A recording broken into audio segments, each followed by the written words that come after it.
हम बात कर रहे हैं कर्नाटक के सियासी ड्रामे की जो लगातार जारी है। और अगर देखा जाए अगर मोटे तौर पर तो जब से जेडीएस कांग्रेस की हुकूमत कर्नाटक में बनी है तब से ये सियासी ड्रामा ऑन एंड ऑफ जारी ही है। लेकिन इस बार ये लग रहा है कि मामला बुरी तरह से फंस गया है और हाथों से जाता हुआ नजर आ रहा है। और लग रहा है कि क्योंकि कांग्रेस में अगर हम देखें तो क़यादत का अभी बहरान भी है, कोई सदर नहीं है, कोई आला कमान नहीं है, तो किसके पास जाया जाए, किससे गुहार लगाई जाए, ये भी एक तरह का पेच फंसता हुआ नजर आ रहा है। इस पर बात करने के लिए तमाम खास मेहमान मेरे साथ मौजूद हैं जिनसे मैं बात कर रही हूं। रमेश जी, क्या आपको लग रहा है कि क़यादत का जो बहरान है, अभी पार्टी का कोई सदर नहीं है? करण सिंह ने भी लिखा कि भाई 1 महीना आपने सीएम बर्बाद कर दिया कि राहुल को मनाएंगे, वो माने नहीं। अभी आपके पास कोई चेहरा इस तरह से 1 2 3 4 भी नहीं है जिसमें से किसको बनाया जाए। सब अपनी अपनी फील्डिंग यहाँ दिल्ली में कर रहे हैं। ऐसे में कर्नाटक एक बड़ी रियासत जो आपके पास थी वो भी आपके हाथ से जा रही है। बिल्कुल, दिक्कत यहीं पे खड़ी हो रही है। कांग्रेस के अंदरूनी जिस तरीके से घमासान छिड़ा पड़ा है, कांग्रेस का कोई बड़ा नेता इस समय कर्नाटक में जो सियासी ड्रामा जो चल रहा है उसमें ज्यादा इंटरेस्ट नहीं ले रहा। और सबसे बड़ी बात में जो बड़ा थिंक टैंकर एक होता है कांग्रेस का, वो यहाँ दिल्ली में पाया जाता है। दिल्ली के सारे बड़े नेता इस समय निष्क्रिय हैं। इसका सीधा फायदा भाजपा को हो रहा है। भाजपा इसलिए कह रही है, वो सिर्फ कमरों में बैठ के, घरों में बैठ के पूरा ड्रामे के ऊपर नजर बनाए हुए हैं, क्योंकि इसका जो भी निचोड़ निकलेगा, जो भी कंक्लूजन होगा, उसका कहीं ना कहीं फायदा भाजपा को ही होगा। अब जिस तरीके से देखो, मुझे लग रहा जहां तक जब 13 तारीख को जब चुनाव पिछले 2018 में हुए थे, जब रिजल्ट आया था, तो उस समय मुझे लग रहा था जब इतनी बड़ी पार्टी सिंगल फ्रेम में जब भाजपा जीत के आई थी, तो उस समय ही ये कहीं ना कहीं गलती हुई थी कि जो भाई जिसके पास 104 105 सीटें हों, उनको आप दरकिनार करके जो तोड़ फोड़ के जो 3 जो सियासी दल आ जाते हैं उनको आप सरकार बनाने का मौका दे रहे हो, तो जाहिर सी बात है इसका रमेश जी, मौका तो बीजेपी को पहले दिया गया था और पूरा मौका दिया गया। फ्लोटर्स येदियुरप्पा हार गए, उसके बाद जेडीएस और कांग्रेस सीन में आई है। पहले तो मौका दिया गया, लेकिन वही तो उस समय अगर बीजेपी अगर ये आरोप लगाया जाता कि बीजेपी तोड़ फोड़ की राजनीति करती है, बीजेपी ऐसा करती है वैसा करती है, तो उस समय भी कर सकती।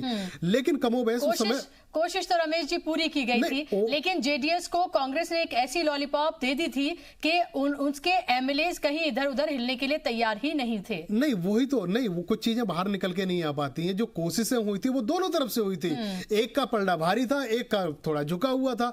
जिसका पलड़ा भारी, वो दरअसल क्या है, आज जब जनप्रतिनिधि जब जीत के आता है उसरा जी, उनसे हम ये उम्मीदें नहीं करते कि वो इस समय सिर्फ समाज सेवक बन के ही काम करता है। उनकी आकांक्षाएं बहुत होती हैं, उनकी इच्छाएं बहुत होती हैं कि जब हम एक प्रतिनिधित्व बन के आ जाते हैं, विधानसभा में चले जाते हैं, लोकसभा में चले जाते हैं, उस समय पुरानी बातें सब भूल जाते हैं। उस समय उनको अपने जो स्वार्थ अंदर किए होते वो सामने आ जाता है, वो पूरा करने की कोशिश की जाती है। बिल्कुल आपने सही फरमाया कि उस समय भी भाजपा की तरफ से बहुत ज्यादा कोशिशें हुई थी, लेकिन अंततः हुआ क्या, वो हारे। हारने के बाद में कुमारस्वामी ने जिस तरीके से उनको घेरा तो उनके पाले में गेंद आ गई, वो दिखा लिया। लेकिन उस समय भी ये कहा जा रहा था कि ये सरकार ज्यादा लंबा समय बिता नहीं पाएगी। लेकिन मुझे कहीं ना कहीं लग रहा है यहाँ पे ना भाजपा का कोई नुकसान हो रहा है, ना जेडीएस का, ना किसी का कोई नुकसान नहीं हो रहा। नुकसान अंततः अगर हो रहा है वो जनता का हो रहा है। अगर दोबारा से भी चुनाव होते हैं तो क्या लगता है आपको, कितने खर्चे हैं, कितने समय बर्बाद होता है, सब कुछ ये सारी चीजें देखने को मिलती है। हालांकि जो पॉलिटिकल पार्टियां होती हैं ये इन चीजों से कोई मतलब नहीं होता है, उनको राजनीति करनी होती है। लेकिन इस समय का जो ड्रामा है, मुझे लग रहा कल शाम तक क्लियर हो जाएगा कि सरकार रहती है नहीं रहती है। अगर सरकार गिरती है तो भाजपा, जाहिर सी बात है, उनके पास में नंबर ऑफ काउंटिंग जो है वो पूरी हो जाएगी, उनको दिक्कत नहीं होगी।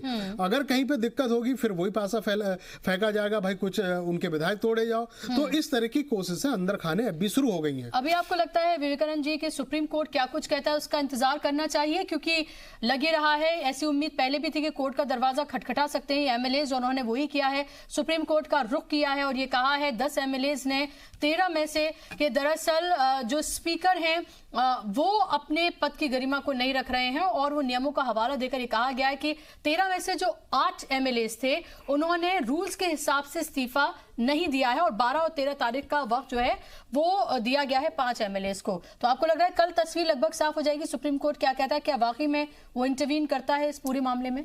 नहीं, अब जब ये बहुत ही ज्यादा इस प्रकार की एक परिस्थितियों का निर्माण अगर हो गया है तो मुझे लगता है कि सुप्रीम कोर्ट को इंटरवेन करना ही पड़ेगा और सुप्रीम कोर्ट के डायरेक्शन के हिसाब से ही बहुत सारी चीजें जो है क्लियर हो जाएंगी। पर इस सारी प्रोसेस में आप देखिए बुशरा जी की जो वहां की जो जनता है वो सफर कर रही है। आप देखेंगे कि वो एक नेचुरल रिसोर्सेस से एक रिच स्टेट है, मैन पावर इतनी अच्छी है वहां पे कि वहां की ग्रोथ की बहुत ज्यादा प्रॉस्पेक्ट्स रखता है वो स्टेट। मैं रिसेंटली बेंगलोर गया था, वहां का जो क्लाइमेट आप देखेंगे तो बहुत ही कंडूसिव है काम करने के लिए। ऐसे हालातों में मैं ये कह रहा हूं कि अब यहाँ पर भी जहां तक मेरी समझ है बीजेपी को नई सरकार बनाने की बहुत ज्यादा कोशिशें नहीं करनी चाहिए। मैं आपको 2008 से लेकर के 2003 के बीच में जो घटनाएं हुई है मैं उनसे थोड़ा सा आपको रूबरू कराता हूं। आप देखेंगे कि 2008 में ये सारी पिछली अस्थिर सरकार के बाद एक प्रकार की एक स्थिर सरकार 110 सीटें बीजेपी लेकर के सरकार बनाती है। फिर भी वहां पे अंदरूनी जिस प्रकार का एक फिशर था, डिसएग्रीमेंट्स थे, जिसके कारण बीएस येदियुरप्पा साहब 38 मंथ्स तक चीफ मिनिस्टर रहते हैं। उसके बाद में सदानंद गौड़ा साहब चीफ मिनिस्टर बनते हैं वो 11 महीनों के लिए। उसके बाद में जगदीश शेट्टर साहब बनते हैं वो 10 महीनों के लिए। तो इस प्रकार के बारंबार इस प्रकार की चीफ मिनिस्टर ये 5 साल के काल में बीजेपी में ही 3 चीफ मिनिस्टर बनते हैं, जिसकी वजह से एक सब्सटैंटिव डिसीजन लेने जो चाहिए वो डिसीजन नहीं लिए जाते। उसका परिणाम ये होता है, आप देखेंगे कि 2013 में कांग्रेस को अकेले को 122 सीटें मिलती है और एक स्ट्रॉन्ग सरकार वहां पर आती है। मुझे लगता है कि इस बार अगर बीजेपी सरकार नहीं बनाती है और जिस प्रकार से शुरुआत से जेडीएस और कांग्रेस ने जिस प्रकार से ड्रामा किया है, बार बार कुमारस्वामी जाकर के रोए हैं और अपनी नाराजगी जाहिर की है, मुझे लगता है इसके बाद की असेंबली इलेक्शंस में बट नेचुरल है कि बीजेपी को एक बहुत ही सब्सटैंटिव मैंडेट मिलेगा और कांग्रेस और जेडीएस तो पर्टिकुलरली डेसिमेट हो जाएगी। ठीक है, ओके। डॉक्टर गुलरेज, यहाँ पर सजेस्ट आपको ये किया जा रहा है, बीजेपी को ये सजेस्ट किया जा रहा है कि उन्हें सरकार नहीं बनानी चाहिए अगर उन्हें मौका भी मिलता है। क्या आपके लिए एक तरह की आपके लिए सिचुएशन ये अच्छी होगी, जम्मू कश्मीर, मुंबई, महाराष्ट्र और यहाँ कर्नाटक अगर एक साथ इलेक्शन करा दिए जाते हैं तो आपके लिए तो बहुत सिचुएशन अच्छी हो जाएगी? नहीं बुशरा, ये सब सेकेंडरी बातें हैं। पहले तो ये जो नाटक चल रहा है, नाटक खत्म होना चाहिए ताकि जो काम रुके हुए हैं वो काम आरंभ हो। हमारा संविधान हमको ये कहता है, वो आदेशित करता है, निर्देशित नहीं करता है, आदेशित करता है कि सरकारों का कर्तव्य है लोक कल्याणकारी कार्य करना। अब लोक कल्याणकारी कार्य जब ही होंगे जब सरकारें चलेंगी। यदि सरकारें खुद को बचाने में ही लगी रहेंगी पूरे समय तो कार्य क्या करेंगी? आज के समय में क्या लगता है आपको कि मुख्यमंत्री कुछ भी एक भी फाइल पूरी पढ़ पा रहे होंगे? नहीं पढ़ पा रहे, केवल अपनी सरकार को, केवल अपने सेल्फ इंटरेस्ट को देख रहे हैं और जनहितकारी कार्य सफल हो रहे हैं। तो ये सब बातें तो छोटी बातें हैं कि कौन सरकार बनाएगा, कौन नहीं बनाएगा, कब बनाएगा। लेकिन जो ये समस्या है, जो क्राइसिस है, उसका मैनेजमेंट हमारे लिए आवश्यक है। पहले जी doctor Gulrez, you being really idealistic कि आपको कोई इंटरेस्ट नहीं है, आप एक सियासी जमात हैं और बीजेपी किस तरह से सरकारें गिराने और बनाने में माहिर है वो भी सबको पता है। कांग्रेस का तो यहां तक इल्जाम है कि आप दरअसल यहां के बाद कर्नाटक का भी खेल करवाया जा रहा है बीजेपी की तरफ से और फिर उसके बाद मध्य प्रदेश का नंबर लगाने वाले हैं आप। देखिए, मैं मध्य प्रदेश से ही हूँ, मध्य प्रदेश में ही बैठा हूँ और मैं आपको बड़ा स्पष्ट कहता हूँ, कर्नाटक से ज्यादा खराब हालत जो है अंतर्विरोध को लेकर वो मध्य प्रदेश में है। लेकिन और मध्य प्रदेश की सरकार के हालात तो ऐसे हैं कि एक फूंक अगर हम मारेंगे तो गिरा देंगे उसको, लेकिन नहीं, क्योंकि जनता ने उनको सिलेक्ट किया है तो उनको काम करने का हम मौका दे रहे हैं और उनको तो गुलरेज जी, कब मारने जा रहे हैं आप वो जोरदार फूंक? जोरदार होगी या धीरे से गिर जाएगी? ये तो अपने अंतर्विरोध से गिरेगी। ये भी कोई ऐसी सरकार आपने देखी है मैडम कि जिसके कैबिनेट मंत्री मुख्यमंत्री को डांटते हो बैठकों में? ये तो यहाँ की स्थिति हो रही है। वो भी क्यों हो रही है? क्योंकि वो सिंधिया ग्रुप के हैं, ये कमलनाथ है, तो ये सब समस्या अंतर्विरोध के कारण है इनकी, तो ये तो खुद गिरेंगे। लेकिन यदि हम आग में घी डालना चाहें तो 10 दिन भी नहीं लगते सरकार को चलने में, लेकिन हम नहीं करेंगे क्योंकि जनता का मैंडेट उनके साथ हुआ है। तो लेकिन हम उनको बाधित करेंगे कि कार्य करें, वो कार्य करवा के रहेंगे, लेकिन वो सरकार अपने आप गिरती है तो फिर हम विकल्प देंगे। जी रमेश जी, बहुत सीधा सरल दिखाने की कोशिश जो है वो बीजेपी की तरफ से डॉक्टर गुलेरिया से दिखाने की कोशिश कर रहे हैं। एक सियासी जमात है, सबका इंटरेस्ट होता है और हमने पहले भी देखा है कि किस तरह से गोवा से लेकर और नॉर्थ ईस्ट में बीजेपी ने किस तरह से अपनी हुकूमत बनाई है, सिंगल लार्जेस्ट पार्टी कोई और होने के बावजूद भी। तो क्या आपको लगता है कि जिस तरह से हमने देखा कि लोकसभा राज्यसभा दोनों में ही कांग्रेस ने पूरा ये मुद्दा उठाया, उन्होंने कहा कि डेमोक्रेसी की दुहाई दी जाती है, लेकिन दरअसल किस तरह से डेमोक्रेसी को तार-तार किया जा रहा है वो कर्नाटक में देखने को मिल रहा है और फिर उसके बाद मध्य प्रदेश में भी वही कोशिश की जा रही है। नहीं, देखिए, जो कर्नाटक में हो रहा है उसका जो संदेश है ना वो सही नहीं जा रहा है। ठीक है, वो आगोश में आके गुल्ले साहब मित्र भी हैं हमारे, लेकिन उन्होंने कह दिया कि हम फूंक मारेंगे तो वहां की सरकार गिरा देंगे। लेकिन स्थिति ऐसी नहीं है कि फूंक मारने से कोई सरकार गिर जाए या कोई सरकार बन जाए। सरकार जनादेश से आती है, वोट ऑफ कंडक्ट से आती है, एमएलए से आती है, तो वो सारी चीज़ें होनी चाहिए। लेकिन जिस तरीके से माहौल वहाँ बना हुआ है, क्योंकि अभी आप सभी को, सारी पार्टियों को कुछ ही महीनों के बाद में 3 बड़े राज्यों का चुनाव में भी जाना है, महाराष्ट्र जैसे, हरियाणा जैसे, तो मुझे लग रहा है यहाँ पे भाजपा कोई जल्दबाजी नहीं करेगी, क्योंकि भाजपा बड़ा आराम से पूरे स्थिति को देख रही है। मध्य प्रदेश में जो स्थिति है वहाँ खराब है, बिल्कुल सही कह रहे हैं गुल्ले साहब, लेकिन वहां पे भी इनको ज्यादा कुछ करने की नहीं पड़ेगी। लेकिन हाँ, ये फूंक मारने की जो बात कर रहे हैं कि ऐसा एक सफूगा जरूर छोड़ेंगे कि सरकार में अब जो अगर इस समय देखी जाए मध्य प्रदेश की अगर हम बात करें तो जो काउंटिंग ऑफ एमएलए हैं तो इतने ज्यादा कांग्रेस के पास नहीं है कि वो 5 साल बैठ के आराम से बढ़िया से सरकार वो बिता सके। वहां भी स्थिति डामाडोल वाली बन चुकी है। लेकिन अब 3 राज्यों के जो चुनाव है, इनको चुनाव में जाना है, तैयारी करनी है। अगर इन तैयारियों के बीच में अगर ये जोड़ तोड़ या फिर ये खरीदने और बेचने वाली अगर ये राजनीति करेंगे तो मुझे लग रहा है कि जो इन्होंने इस समय भाजपा ने एक सियासत में अपने तौर से स्वयंभू के तौर पे इन्होंने एक जो माहौल बनाया है, एक जो कल्चर बनाया है, चरित्र बनाया है, उसको ये डैमेज करने की कोशिश नहीं करेंगे। क्योंकि कई ऐसे राज्य हैं, अभी अमित शाह जी का एक बयान आया था कि हम सरकार बनाने के भूखे नहीं है, हमारे पास सरकारों की कमी नहीं है। तो इन बातों से पीछे का उनका घमंड या पीछे की सारी बातें सामने आ जाती हैं। कुल मिला के इस समय कर्नाटका की जो स्थिति है वो सिर्फ ऐसी बनी हुई है कि वहां की जो सरकार है आज गिर जाए या कल गिर जाए और परसों किसकी सरकार बन जाए ये कोई नहीं कहा जा सकता। लेकिन अब जो नई चाल जो चली गई है एमएलए की तरफ से, जिस तरीके से सुप्रीम कोर्ट में मामला आ गया, मुझे लग रहा है कि इसके बाद में दूध का दूध पानी का पानी हो जाएगा। यहाँ से रमेश जी, अगर हम ये देखें कि माना कि सुप्रीम कोर्ट चले गए लोग और ये कहना है कि इनका इस्तीफा कबूल कर लिया जाए, 13 के 13 जो है उनका इस्तीफा अगर कबूल कर लिया जाता है, हालांकि 10 ही गए हैं सुप्रीम कोर्ट, माना कि 13 के 13 का इस्तीफा जो है कबूल कर लिया जाता है और एक इंडिपेंडेंट 14 जिन्होंने इस्तीफा दे दिया उनका तो कबूल हो ही जाएगा। 14 अगर कर लिया जाता है, एक देखा जाए फिर उसके बाद तो 104 और 105 की बात है, यानी कि 2 चाहिए जेडीएस और कांग्रेस को और 1 चाहिए फिर बीजेपी को। क्या आपको नहीं लग रहा बिल्कुल अभी भी नेक टू नेक एक तरह से फाइट है, लगे रहा है, सेमीफाइनल चल रहा है आज और बुरी हालत है हिंदुस्तान की, लेकिन यहाँ लग रहा है बिल्कुल नेक टू नेक फाइट जो है वो होगी इन दोनों के बीच। नहीं, मुझे लग रहा है वहां स्थिति टॉस वाली आ जाएगी। अगर टॉस वाली स्थिति अगर आ जाएगी ना तो स्थिति और डामाडोल हो जाएगी। फिर उस सरकार की कोई भी म्याद नहीं रहेगी कि ये सरकार चल पाए ना चल पाए। वो कहते हैं ना कि एक 4 खाने बंद कमरे में किसी को बंद कर दिया जाए, किसी व्यक्ति को, और वहां पानी भी ना जाए, सांस भी ना उनको आए, हवा भी ना आए, तो उसको ये लगेगा कि बस खुदा मुझे जितनी मेरी कटनी थी कट गई, मुझे ऊपर उठा ले। तो ऐसी स्थिति सरकार के पास आ जाएगी। लेकिन फिर भी अगर एक पर्दे के पीछे हम देखें, क्या ऐसी सरकारों से आप विकास की कोई उम्मीद कर सकते हो?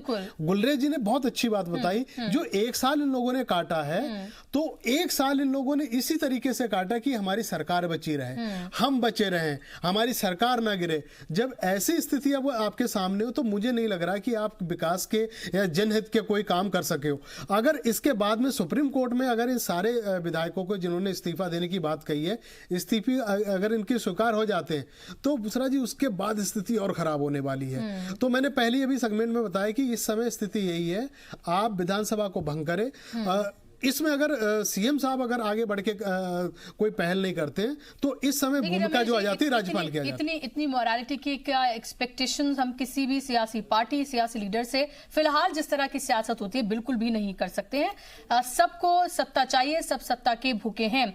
और गुलरेज जी, यही इल्जाम कांग्रेस ने आपके ऊपर लगाया है। ये कहा गया है आपको लेकर कि भाई इतनी सीटें आपकी लोकसभा में आई, इतने स्टेट्स में अभी आपकी हुकूमत है, उसके बावजूद भी आपकी भूख जो है वो कम नहीं हो रही है, आपका पेट भरा नहीं है, और जहां जहां कांग्रेस की हुकूमत है वहां वहां भी आप गिराना चाहते हैं। अच्छा, मुझे आप ये बताएं मैडम कि क्या एचडी कुमारस्वामी जी के पिताजी एचडी देवेगौड़ा जो पूर्व प्रधानमंत्री रहे हैं, क्या वो भारतीय जनता पार्टी के हैं? जो कुछ दिनों पहले उन्होंने स्वयं ने ये वक्तव्य दिया था प्रेस के सामने कि कैमरे के ऊपर कि मध्यावर्ती चुनाव होंगे, क्या वो हमारे थे? उसके पहले जेडीएस के जो प्रांतीय अध्यक्ष थे उन्होंने कहा था कि हम अगली बार अलग अलग चुनाव लड़ेंगे। तो क्या इस प्रकार के वक्तव्य सिद्धारमैया जी का जो खेमा बार बार कहता रहता है कि सिद्धारमैया जी को मुख्यमंत्री बनाया जाए, कांग्रेस के विधायकों ने ऑन कैमरा ये बात कही है कि कुमारस्वामी हमको समय नहीं देते, हमारे लिए डेवलपमेंट के कार्य नहीं करने देते, तो क्या ये सब लोग भारतीय जनता पार्टी के हैं?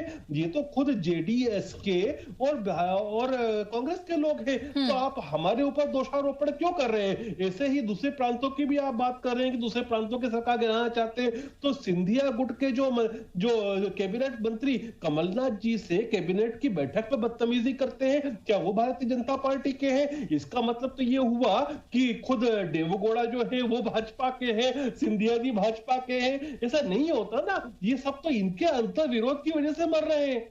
उसमें भारतीय जनता पार्टी क्या कर सकती है? इनको अपना जो कुनबा है वो नहीं संभाल सकते। इनके जो हेड है, घर जो परिवार के मुखिया होते हैं, वो मुखिया ने तो अपना डिजिग्नेशन दे दिया, कहां चले गए कोई नहीं जानता। मुखिया की बहन कहां है? लोकसभा के बाद किसी ने उनको आज तो अमेठी में है। तो ऐसी स्थिति में हम क्या करेंगे? आज का अपडेट दे देती हूँ मैं, आज तो अमेठी में है वो। 1 करोड़ उनके, जी 1 करोड़ उनके फॉलोवर्स हो गए ट्विटर पर, तो उसका सेलिब्रेशन करने के लिए वो गए हैं अमेठी। वो अमेठी में है। आप मुझे ये बताएं कि उनको बेंगलोर में होना चाहिए था क्या अमेठी में होता आज की तारीख में? जी तो आप खुद सोचिए कि जब स्थिति ऐसी है तो दोषारोपण हमारे ऊपर क्यों?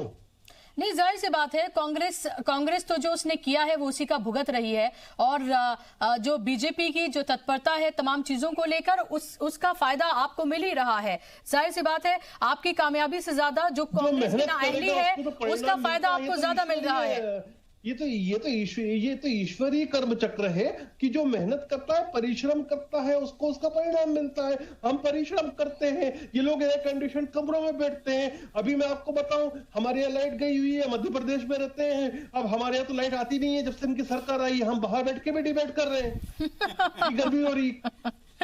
जी जी, तो जाहिर सी बात है कि अभी आपकी वहां सरकार नहीं है तो आप ये तमाम तरह के इल्जाम लगाएंगे विवेकानंद जी।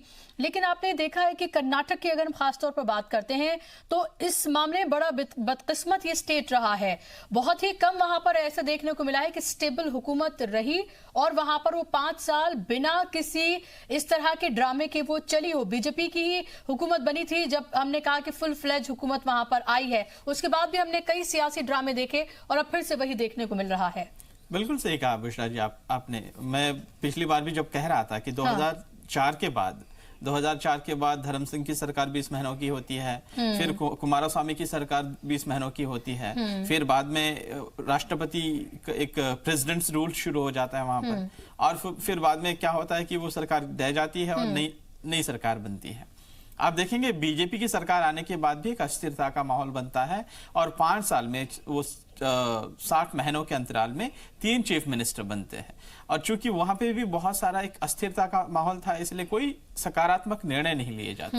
आप 2013 में एक स्टेबल सरकार आती है, लेकिन आप देखेंगे कि इसी तरह में आप क्या कर रहे थे, वहां पर एक नए धर्म का निर्माण करने की बात कर रहे थे लिंगायत लोगों को लेकर के।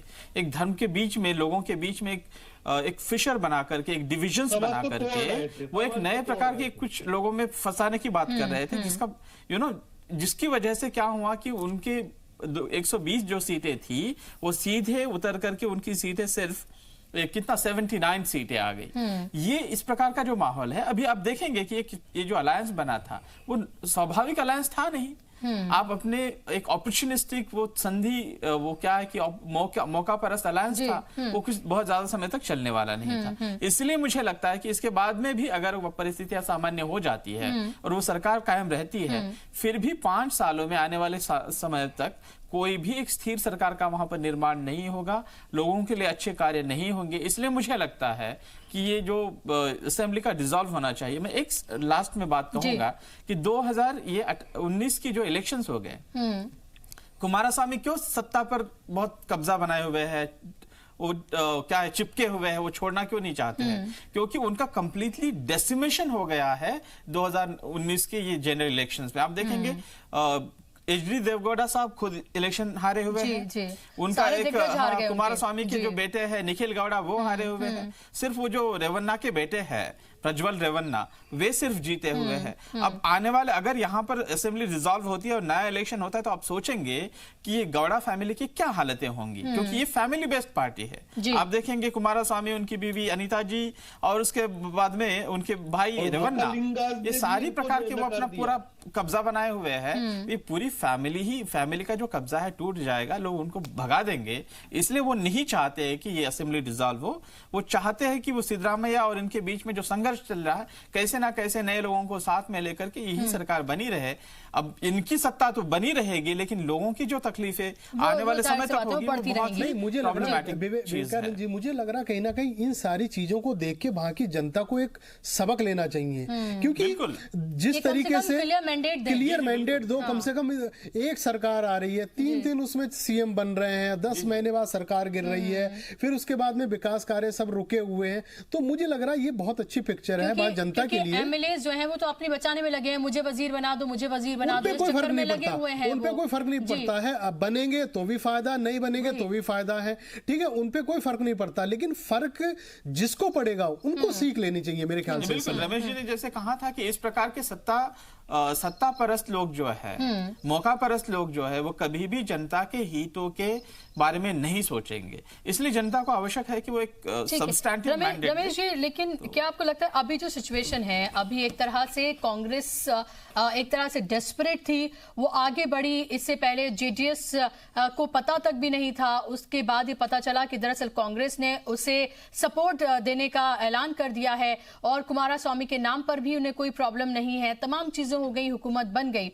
अगर यही सिचुएशन को हम उल्टा कर देते हैं, माना कि अभी जो सिद्धरामैया की बेचैनी है वो सीधे तौर पर देखी जा सकती है, अगर उल्टी होती है सिचुएशन कि मामला ये हो कि जेडीएस सपोर्ट कर रही है और कांग्रेस का सीएम बनता है, जो कि मोस्ट प्रोबेबली सिद्धरामैया होंगे, तो क्या आपको लगता है जेडीएस उतनी कंफर्टेबल होगी जितनी कांग्रेस थी? नहीं, सिद्धरामैया से कल परसों 2 दिन में वो यहाँ दिल्ली संपर्क करने की कोशिश कर रहे हैं बड़े नेताओं से, लेकिन उनकी किसी से बात नहीं हो पा रही है। जिस तरीके से हम देख रहे हैं, कांग्रेस इस समय आईसीयू में जा चुकी है। कांग्रेस का कोई बड़ा नेता कोई बोल्ड स्टेप लेने के लिए बिल्कुल इस समय राजी नहीं है। अब आप खुद देख लीजिएगा, इतना बड़ा जब घटनाक्रम हो रहा है तो इस समय आपको अमेठी नहीं जाना चाहिए, इस समय आपको और कहीं नहीं जाना चाहिए। इस समय आपका जो अंदरूनी घर का जो मामला है उसको भी पर्दा डाल के आपको अपनी स्टेट की गवर्नमेंट को बचाना चाहिए, लेकिन वो भी आप लोग नहीं कर पा रहे। तो इसके बाद में जो आपकी वेरुखी है उसका फायदा दूसरे लोग उठाएंगे। भाजपा जिस तरीके से हर चीज को देख के चल रही है वो बिल्कुल शांत है, एक जैसे जो सांप नहीं सूंघ जाता लोगों को, शांत है। उनको पता सामने रिजल्ट क्या होने वाला है और उस रिजल्ट के बाद में आपको एक्सरसाइज किस तरीके की करनी है उसको लेकर रणनीति भाजपा कार्यालय में बन रही है, भाजपा नेताओं में बन रही है। लेकिन वहां के जो स्टेट के जो लोकल लीडर हैं वो लगातार यहाँ दिल्ली खबर पहुंचा रहे हैं।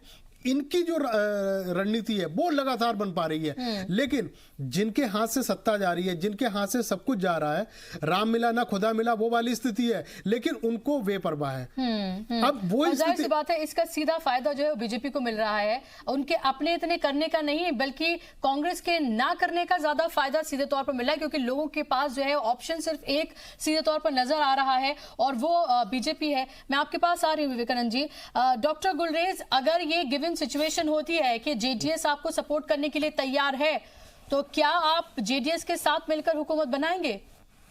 नहीं, देखिए, हाइपोथेटिकल बातों पे चर्चा करने से कोई मतलब नहीं है ना। नहीं, चर्चा तो आपके यहाँ भी हो रही होगी ना भाई, हाइपोथेटिकल ही सियासत में तो क्या हो सकता है, क्या नहीं हो सकता, उस पर बात होती है। बहुत वैलिड सवाल है। इस तरह की मतलब हवाएं उठने भी लगी हैं जी।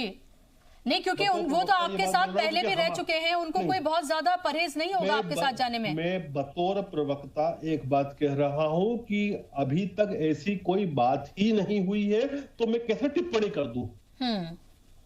कोई सुबगाहट नहीं है। यदि पार्टी में कोई बात होगी तो करूंगा। ठीक है, अगर माना कि अगर पार्टी में बात नहीं हुई है, एक हाइपोथेटिकल क्वेश्चन ही सही, लेकिन अगर ऐसी गिवन सिचुएशन होती है तो क्या आपको कोई प्रॉब्लम होगी, कोई परहेज होगा? क्योंकि हमने देखा था कि देवेगौड़ा की तारीफ तो खुद नरेंद्र मोदी ने की थी। ये तो हम तो अभी भी करते हैं। देखिए, देवेगौड़ा जी का हम आज भी सम्मान करते हैं। और एक बात बोलना चाहता था, मुझे समय नहीं मिला था, लेकिन अभी आपने चूंकि पॉइंट छेड़ा है, देखिए अभी के वर्तमान जो स्पीकर है ना, ये पार्टीशन वे में खेल रहे हैं। आपको स्मरण होना चाहिए कि कम्युनिस्ट पार्टी के थे सोमनाथ चटर्जी, जिन्होंने कांग्रेस का सपोर्ट किया था और यह कह के किया था कि मेरा काम हाउस को चलाना है, और जबकि उन्हीं की पार्टी जो थी वो विड्रॉ कर रही थी और हमारे लिए हितकारी था, क्योंकि अगर उनकी पार्टी विड्रॉ करते तो कांग्रेस के मनमोहन सिंह गवर्नमेंट गिर जाती, लेकिन उन्होंने नहीं किया। और उस बात की हम आज भी उनकी इज्जत करते हैं, क्योंकि उन्होंने जो किया मॉरली सही किया। आज हम लोग तो, चाहे वो देवेगौड़ा हो, चाहे वो सोमनाथ चटर्जी हो, चाहे कोई भी हो, राम मनोहर लोहिया हो, जो अच्छा काम करेगा भारतीय जनता पार्टी उसको सैल्यूट करती है। जी, okay, last word Vivekananda ji. हाँ, बुशरा जी, ये जो अभी रमेश जी जब बात कर रहे थे कांग्रेस और बीजेपी के बीच में, वो मैं अंतर पर थोड़ा सा और प्रकाश डालना चाहता था। आप देखिएगा कि एक फैमिली बेस्ड पार्टी, एक परिवार के इर्द गिर्द में घूमने वाली पार्टी, और जो कैडर बेस्ड अनुशासनबद्ध पार्टी, इसमें अंतर क्या होता है? श्री राहुल गांधी जी ने अपना प्रेसिडेंटशिप का रेजिग्नेशन देने के बाद आप देखेंगे एक लंबा अरसा बीत जाता है और कोई नया लीडर जो है सामने आता नहीं है। आप देखिए अभी भी कंफ्यूजन का माहौल है, कौन नया वो जो लीडरशिप की पोजीशन को ले सकेगा, नाम भी सामने नहीं है, नहीं है जी। अब और इसके कारण ये भी है कि जब आप एक ही परिवार के लोगों को जब ग्रूम करते हैं लीडरशिप के लिए और अन्य लोगों को हमेशा एक क्या पेरिफेरी पे रखते हैं, तो आपकी वो लीडरशिप कभी नहीं रहेगी। अब चूंकि राहुल गांधी जी बहुत एडमेंट है, वो प्रेसिडेंट नहीं बनेंगे, वो रिजाइन करना चाह रहे हैं। उसके विपरीत आप देखिएगा कि अनुशासनबद्ध जो पार्टी है, जो कैडर बेस्ड पार्टी है बीजेपी, उनमें अगर कोई ऐसा होता, एक समय आता कि वहां के प्रेसिडेंट इलेक्शन हार जाते हैं, प्रेसिडेंट वो रिजाइन कर देते हैं, तो वहां पर एक क्यू में लोग लीडर्स हैं, जो दूसरा लीडर आएगा और अपने वो मैंटल को हाथ में लेगा। सेकंड लाइन के लीडर्स होते हैं और उनको तय करना होता है कि उनमें से कौन सीनियर है, कौन काबिल है, उनके बना देना। लेकिन फिलहाल नजर नहीं आ रहा, ये बेहद अफसोस की बात है कि एक नेशनल पार्टी कर्नाटक में, मध्य प्रदेश में और राजस्थान में भी बहुत अच्छी हालतें है नहीं ऐसे। और जबकि अभी हरियाणा में, महाराष्ट्र में इलेक्शन होने, झारखंड में है, फिर बाद में दिल्ली में इलेक्शन है ऐसे। अब आप देखिएगा कि कांग्रेस का कोई प्रवक्ता अभी ये न्यूज चैनल्स पे अपने वो तो उन्होंने मना कर दिया है, उन्होंने तो अपनी मर्जी से 1 महीने के लिए मना किया। जी, आप मीडिया वाले जो है ना, हमसे ज्यादा खुशकिस्मत हैं। देश से पहले कांग्रेस मुक्त मीडिया हो चुका है। जी चलिए, बहुत शुक्रिया आप तमाम मेहमानों का यहाँ आने के लिए, चर्चा का हिस्सा बनने के लिए बहुत बहुत शुक्रिया। देखना ये होगा कि कल क्या होता है। सुप्रीम कोर्ट जब सुनवाई करता है इस पूरे मामले की, तो उसकी तरफ से क्या कुछ कहा जाता है, देखना बेहद अहम होगा। कल का दिन कर्नाटक की सियासत के लिए अहम रहने वाला है। इसी के साथ हमारी आज की इस चर्चा में बस इतना ही।